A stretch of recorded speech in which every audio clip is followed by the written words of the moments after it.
Repetiam-se os janeiros, somando alegrias e provas, dificuldades e esperanças na vida de Chico. Nesse tempo, uma lição marcante. Sua saúde sofre grande abalo com a possibilidade de um iminente ataque de uremia, o que poderia precipitar para um colapso e sua morte. Conformado com a ideia de sua desencarnação, ora a Emmanuel para que o recebesse no além, ouvindo dele precioso ensinamento. Não posso auxiliá-lo, Chico. Tenho muito o que fazer. Mas, se você acha mesmo que chegou a sua hora, então recorra aos amigos do Luiz Gonzaga. Você não é melhor que ninguém. O médium, contudo, recuperou-se e o primeiro semestre de 1941 foi ocupado com a psicografia de novo trabalho de Emmanuel, Paulo e Estevão, a emocionante história da conversão de Saulo ao cristianismo, obra cuja recepção permitiu a Chico contemplar quadros no mundo espiritual evocativos dessa significativa passagem. No segundo semestre, Emmanuel volta a falar de suas existências anteriores, lembrando em Renúncia sua participação no drama envolvendo Alcione e Carlos, episódio no qual ele encarnou o padre Damiano. Por essa época, o orientador espiritual comenta com Chico que algumas autoridades espirituais estavam dispostas a algo lançar em nosso meio com objetivos de despertamento, e desde então, onde se concentrasse, o médium via sempre ao seu lado um espírito que depois se revelou como sendo André Luiz, e que, segundo Emmanuel, estava se afinizando e treinando para se desincumbir da tarefa projetada e que se iniciaria 2 anos depois. 1942 transcorreu com a mediunidade de Chico recebendo nova obra de Humberto de Campos, Reportagens de Além-Túmulo, contendo relatos de casos reais de pessoas que, ao transporem os limites da vida física, encontram-se com a realidade de sua consciência na existência além-túmulo. O primeiro semestre de 1943 foi dedicado à recepção de Cartilha da Natureza, do poeta fluminense Casimiro Cunha, e é concluído Nosso Lar, o primeiro trabalho de André Luiz, contendo descrições de seus primeiros tempos no plano espiritual, suas surpresas e emoções diante da vida na colônia que foi recolhido 8 anos depois da desencarnação. Para ter facilitada sua tarefa, o próprio Chico foi em desdobramento espiritual levado por Emmanuel e André Luiz a conhecer regiões suburbanas do local descrito no livro.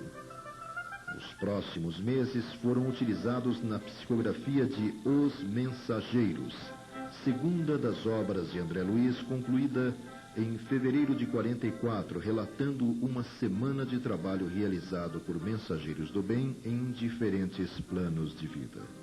A produção mediúnico-literária sofreria neste ano como que uma interrupção ante as repercussões negativas do processo movido pela viúva do escritor Humberto de Campos contra o médium e a Federação Espírita Brasileira, episódio de grande repercussão ao longo de vários meses, porque se arrastou, consumindo muito espaço na imprensa que identificou no caso um verdadeiro filão, como se depreende da leitura da obra A Psicografia ante os Tribunais, de Miguel Timpone, sem falar naqueles que, em nome da doutrina, se transformaram em provocadores e ironistas, esquecendo os mais comezinhos deveres cristãos. 1945 surgiu com novas manifestações de incompreensão contra o médium, a quem acusavam, através de cartas insultuosas, de propriedade da Federação, indagando por qual preço havia se vendido, entre outras afirmações maldosas. Em março, Humberto de Campos, agora sob o pseudônimo de Irmão X, volta a escrever, e André Luiz conclui Missionários da Luz, discorrendo sobre as leis superiores que regem a reencarnação na Terra, obra cuja psicografia esteve interrompida por vários dias, para que, segundo Emmanuel, fossem realizadas algumas reuniões para o exame de certas teses que deveriam ou poderiam ou não ser expostas no trabalho. No último quadrimestre do ano é publicada Coletânea do Além, um conjunto de mensagens em prosa e verso de diversos autores, enfocando temas variados, e Lázaro Redivivo, organizado a partir de páginas escritas por Irmão X, analisando assuntos importantes para a felicidade do indivíduo e da sociedade. 1946 começa com um novo livro de André Luiz, Obreiros da Vida Eterna. É o relato de uma expedição socorrista realizada com a finalidade de amparar almas em processo de desencarnação. Em seguida, começa a se materializar a intenção de se receber algo dirigido às crianças e adolescentes com a psicografia de O Caminho Oculto e Os Filhos do Grande Rei, transmitidos por Veneranda, trabalhos adaptados por ela a partir de material utilizado nos círculos de educação infantil da colônia espiritual Nosso Lar. Ao longo desse ano, Chico é atingido pela tuberculose, provavelmente como consequência das extenuantes atividades a que se entregava. Problema físico sanado após uma curiosa experiência promovida por Emmanuel em desdobramento do médium no plano espiritual. Abrindo o segundo semestre, Neio Lúcio conclui novo livro infantil, Mensagem do Pequeno Morto, seguido por História da Maricota, de Casimiro Cunha, e Jardim da Infância, de João de Deus. O ano termina com a organização de Volta Bocage, de autoria do poeta português Manuel Maria do Bocage. Com este, o 30º livro, consumava-se a primeira etapa do programa traçado pela espiritualidade superior para ser desenvolvido através do médium sob a supervisão de Emmanuel. No início de 1947, apesar das sempre presentes dificuldades de ordem material, acrescidas da fileira de irmãos que o procuravam diariamente, Chico renuncia ao legado deixado por Frederico Figner, companheiro e benfeitor com o qual manteve contato através de cartas por 17 anos consecutivos, cedendo à Federação Espírita Brasileira a importância a ele atribuída para que esta a aplicasse na instalação das novas oficinas para a produção de livros espíritas. Essa atitude lhe valeu belas descomposturas, como a de médium pedante, ingrato e orgulhoso, através de diversas cartas anônimas que recebeu. Seguindo a tarefa do livro, André Luiz termina No Mundo Maior, que estuda o cérebro e as psicopatias, e Agenda Cristã, uma sequência de pensamentos filosóficos que objetivam iluminar consciências. Humberto de Campos retorna com Luz Acima, apresentando através de imagens simples lições de vida para a aquisição da paz íntima. 1948 marca o término do livro Voltei, contendo os relatos de Frederico Figner, oculto sob o pseudônimo Irmão Jacó, sobre sua desencarnação e adaptação no plano espiritual. Neio Lúcio conclui Alvorada Cristã, o segundo livro de sua autoria dirigido à mente infanto-juvenil, transmitindo noções de justiça e bondade para a elevação da vida. Ainda nesse ano surge um movimento contrário à publicação dos livros de André Luiz, ação alimentada por cartas insultuosas ao médium, fato tornado público em congresso espírita realizado em São Paulo. Emmanuel fecha o livro Caminho, Verdade e Vida, primeiro de uma série discorrendo sobre passagens do Novo Testamento. Em 1949, André Luiz, logo no início, conclui Libertação, descrevendo a missão libertadora de Gúbio, efetuada pela força poderosa do amor à sua filha encarnada e envolvida em atroz processo obsessivo. Na segunda metade do ano, Neio Lúcio termina a transmissão de Jesus no Lar, reunindo histórias de Jesus passadas no lar de Simão, em Cafarnaum. A década finda com a organização do livro Pão Nosso, sequência da série iniciada com Caminho, Verdade e Vida, com a conclusão da compilação de páginas de autoria de espíritos diversos sob o título Nosso Livro, e com a organização de pontos e contos do Irmão X, apresentando lições inspiradas no Evangelho, esclarecendo que o reino de Jesus está alicerçado em obrigações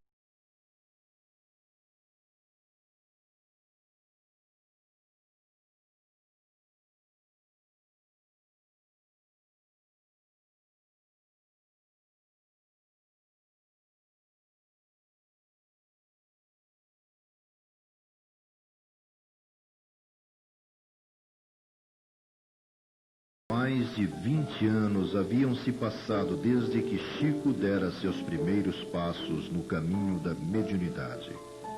Do anonimato, seu nome por diversas vezes ocupara as primeiras páginas dos jornais.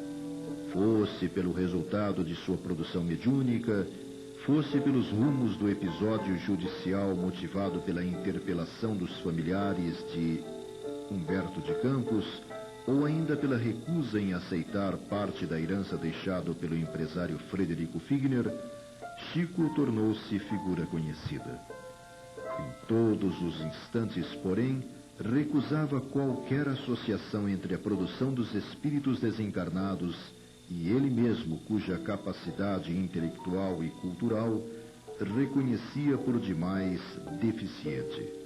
Pressionado a fazê-lo, em tempo algum, negou a autenticidade dos escritos transmitidos pelos espíritos. Em nenhum momento também admitiu receber o que quer que fosse em troca do exercício da mediunidade, transferindo para editoras e instituições os direitos que a lei lhe garantiria por ter o nome estampado na capa dos livros. Em resumo, o dar de graça o que de graça se recebe encontrou nele um exemplo marcante. Da prática quase compulsiva da mediunidade aprendera o sentido do disciplina, disciplina, disciplina, normas estabelecidas por Emmanuel logo no início, no primeiro encontro que tiveram para que obtivessem êxito no programa que desenvolveriam juntos.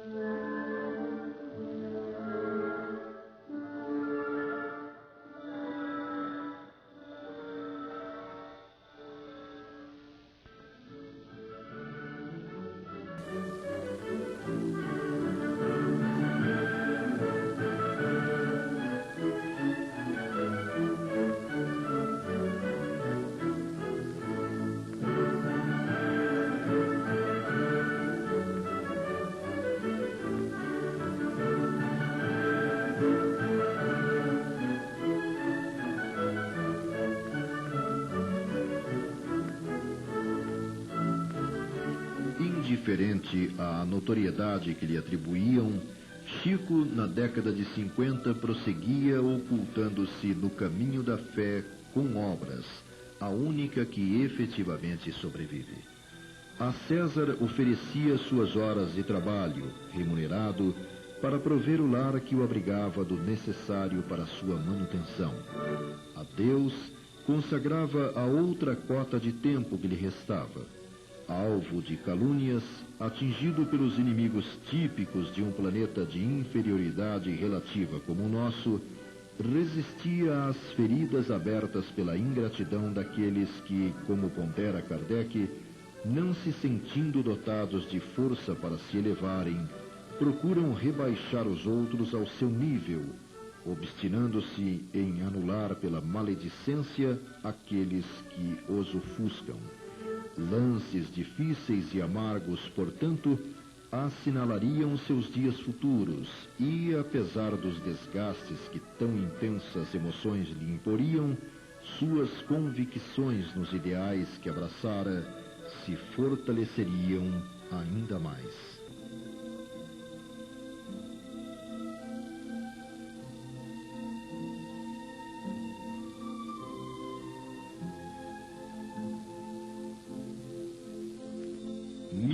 1951 transcorreria com a organização de 3 livros.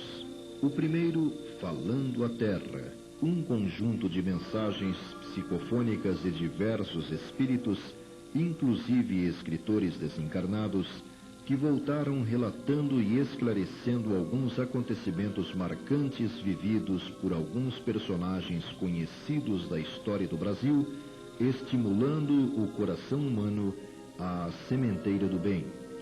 O segundo, Páginas do Coração, contendo cartas de Cândida Pierrot Coneric a seu esposo, estimulando-o a palmilhar o caminho da caridade, da compreensão e da tolerância. Ocorre a visita de Pietro Baldi a Chico, ocasião marcada pela emoção e da qual resultou, entre outras coisas, na recepção pelo médium de uma mensagem do espírito de Francisco de Assis, o santo da Igreja Católica, dirigida ao filósofo italiano. Finalmente, Emmanuel termina a compilação de páginas enfeixadas sob o título Vinha de Luz, interpretando versículos do Novo Testamento, mostrando a terra como a vinha de Jesus e convidando os leitores a iluminá-la com atos de bondade, marcando sua integração definitiva na convivência do Evangelho. Nesse ano, o médium é vítima de vários boatos acerca de um provável casamento seu, o que serve apenas para conturbar a sua já atribulada vida, fato que se ajusta perfeitamente em um pensamento expresso por ele mesmo nessa época. O quadro deste mundo é justamente o que vemos. O mal não encontra dificuldade para expressar-se, mas o bem vive rodeado de obstáculos. 1952 inicia com a publicação de Pérolas do Além, reunindo trechos de obras já editadas abordando temas sob forma enciclopédica. Em meados do ano, Emmanuel dá por concluído mais um livro, Roteiro, contendo dissertações de cunho filosófico e moral à luz dos ensinamentos do Cristo, e prefacia Pai Nosso, de Meimei, contendo comentários, contos, lendas e observações compostas a partir da oração de Jesus. Logo após estão agrupadas Cartas do Coração, contendo mensagens de esperança e amor de diversos autores que se dirigem aos entes queridos que ficaram na Terra.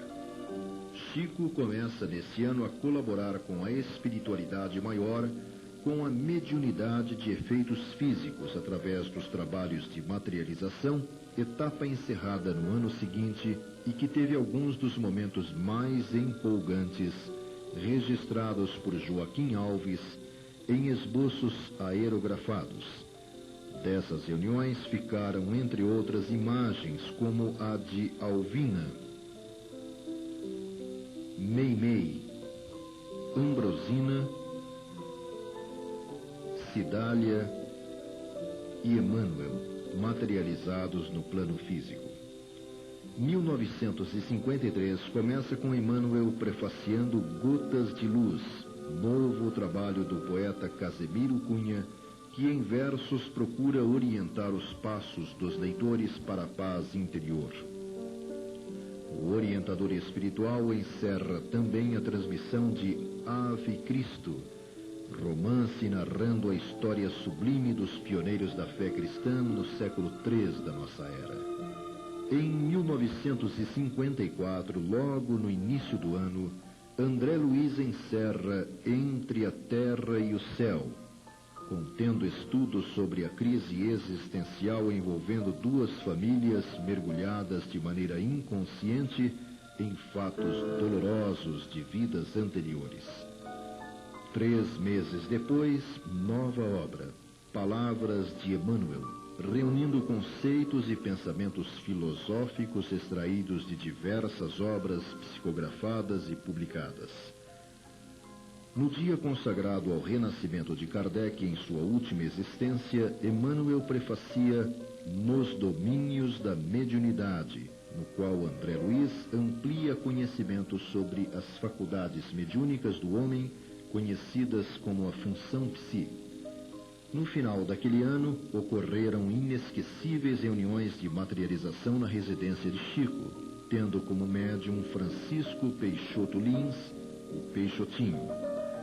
Meados de 1955 marca o término de Instruções Psicofônicas, obra organizada por Arnaldo Rocha, compreendendo comoventes relatos de entidades recuperadas após o choque da verdade no trato com a morte, além de inúmeras mensagens de caráter científico, filosófico e religioso, obtidas através das reuniões de desobsessão realizadas no Centro Espírita Luiz Gonzaga, reiniciadas em 1952, visto terem sido interrompidas em fevereiro de 39, quando da desencarnação de José Xavier, que as dirigia em nosso plano. 1956 começa e é concluída Fonte Viva, a quarta obra da série Caminho, Verdade e Vida, contendo a interpretação dos textos evangélicos, oferecendo lições de vida diária, expondo a doutrina espírita como fé raciocinada. O primeiro dia de 1957 marca o fim de Ação e Reação, novo trabalho assinado por André Luiz, consistindo em estudo detalhado do karma dos hindus, visto como conta do destino criado por nós mesmos, explicando a natureza de grande parte dos sofrimentos humanos a partir de causas de vidas anteriores. Arnaldo Rocha conclui Vozes do Grande Além, segunda coletânea de relatos verídicos apresentados em reuniões íntimas por espíritos desencarnados, narrando experiências vividas na carne, suas provações, seus erros, suas dores, destacando a perfeição da justiça divina, além de inúmeras dissertações filosóficas, científicas e evangélicas. Chico recebe a confirmação do interesse da direção da Federação Espírita Brasileira em publicar na revista Reformador páginas recebidas pelo jovem médium Valdo Vieira. O espírito que assina Irmão X termina Contos e Apólogos, reunindo fábulas e contos revelando alegorias morais profundas e passagens de Jesus com pessoas de seu tempo, introduzindo lições de vida para a prática diária. Ainda nesse ano, complicações de saúde derivadas de uma labirintite prejudicam o trabalho do médium. Atingia-se 1958 e Emmanuel finaliza a transmissão de Pensamento e Vida, nos dando a ideia de um curso ministrado no mundo espiritual dedicado ao estudo do pensamento e dirigido a espíritos em vias de reencarnar. Logo após, Chico revela a amigos estar frequentando fora do corpo físico, uma noite por semana, uma escola da espiritualidade em que Emmanuel é professor de doutrina espírita, segundo ele uma experiência maravilhosa. No início do segundo semestre está concluído Evolução em Dois Mundos, obra de André Luiz, recebida simultaneamente em Pedro Leopoldo e Uberaba por Chico e Valdo Vieira, ambos convidados em dezembro do ano anterior pelos instrutores espirituais Emmanuel e o autor, os quais lhes explicaram que no ano seguinte compreenderiam as razões. O livro, psicografado em circunstâncias inéditas, representa uma tentativa de André Luiz em apresentar um resumo da história da alma humana à luz do Espiritismo, utilizando os conhecimentos e registros já feitos pela ciência da humanidade. Evolução em Dois Mundos representa ainda o 60º livro recebido por Chico, ficando assim concluída a segunda etapa da tarefa programada para ser por ele executada no campo da literatura mediúnica. Agora, segundo Emmanuel, os mentores da vida maior dilatavam o limite para 100 livros. Chico passava a ser alvo de infelizes acusações públicas, fato explorado fortemente por jornais de todo o Brasil e que se constituiu num martirizante problema para o médium. Acusações essas que lhe tiraram a já escassa paz que desfrutava para o exercício de suas atividades. Termina o ano e Chico, com a visão já bem prejudicada, é afastado do trabalho profissional para o encaminhamento de sua aposentadoria. Premido por tantas circunstâncias adversas, Chico viaja a Uberaba, tendo como bagagem apenas a roupa do corpo, aí fixando residência provisoriamente num pequeno barracão, à rua Eurípides Barçanufo 185, ao lado do qual começa a ser construída a Comunhão Espírita Cristã. Ainda em 1959, André Luiz encerra a transmissão de Mecanismos da Mediunidade, segundo livro recebido em conjunto pelos médiuns Chico e Valdo, estudando as diferentes modalidades de mediunismo e suas correspondentes manifestações fenomênicas, descritas através de analogias com os fenômenos do eletromagnetismo. Emmanuel prefacia o livro Evangelho em Casa, assinado por Meimei, relatando reuniões de Evangelho no lar, ilustrado por histórias exemplificando o sentido da paz e da alegria. Termina o ano com o desencarne do pai de Chico, João Cândido. 1960 nasce com Emmanuel prefaciando Religião dos Espíritos, contendo comentários do orientador espiritual em torno da substância religiosa de O Livro dos Espíritos, a primeira das obras básicas de Allan Kardec, o codificador do Espiritismo. Nesse ano surgiram mais duas obras recebidas por Chico e Valdo Vieira. A Vida Escreve, o primeiro livro de Hilário Silva, companheiro de André Luiz nos relatos de Entre a Terra e o Céu, nos domínios da mediunidade e ação e reação, livro que evoca situações reais escritas pela própria vida, contadas em quadros rápidos que instruem, ilustrando. Hilário Silva é autor da terceira obra lançada nesse ano, Almas em Desfile, reunindo contos que retratam a conduta humana, criando situações embaraçosas cujos resultados geralmente são atribuídos à ironia do destino.